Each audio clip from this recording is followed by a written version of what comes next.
such a great miracle in her life. Thank you. Okay, Deaconess Cha, the floor is yours po.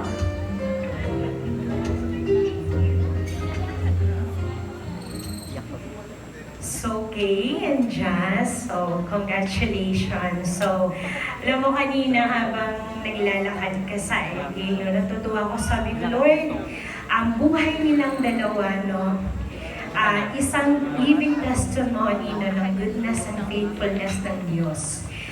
Bago kayo dumating sa part na ito, ang dami yung pinagdaanan. Ang daming nilaan na luha, ang daming nilaan na mga pagsubok, no? Talagang sinubo kayo ng Diyos. Pero, this is it. Eto na. No?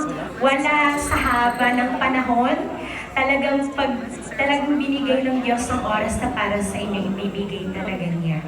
Alam mo, Jazz, actually, na sabi ko na din kay Kato, no, last time, pero gusto ko muli itong sabihin. So, Kay, Jazz, every day, sa bawat pag-ising nyo sa umaga, piliin nyo ang isa't isa.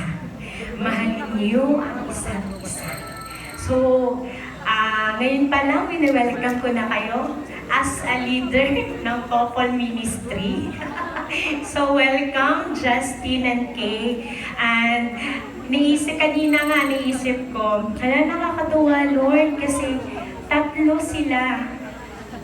Tinuring nila ako at pinili nila, hindi na tinuring, kundi pinili nila ako maging second parents nila from Pastor Pam, Pastor Ana, at sa'yo, Kay. I'm so grateful.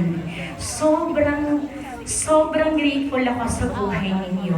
Mahal na mahal ko kayo, Justin and Kay. Congratulations. I love you, Justin and Kay. Thank you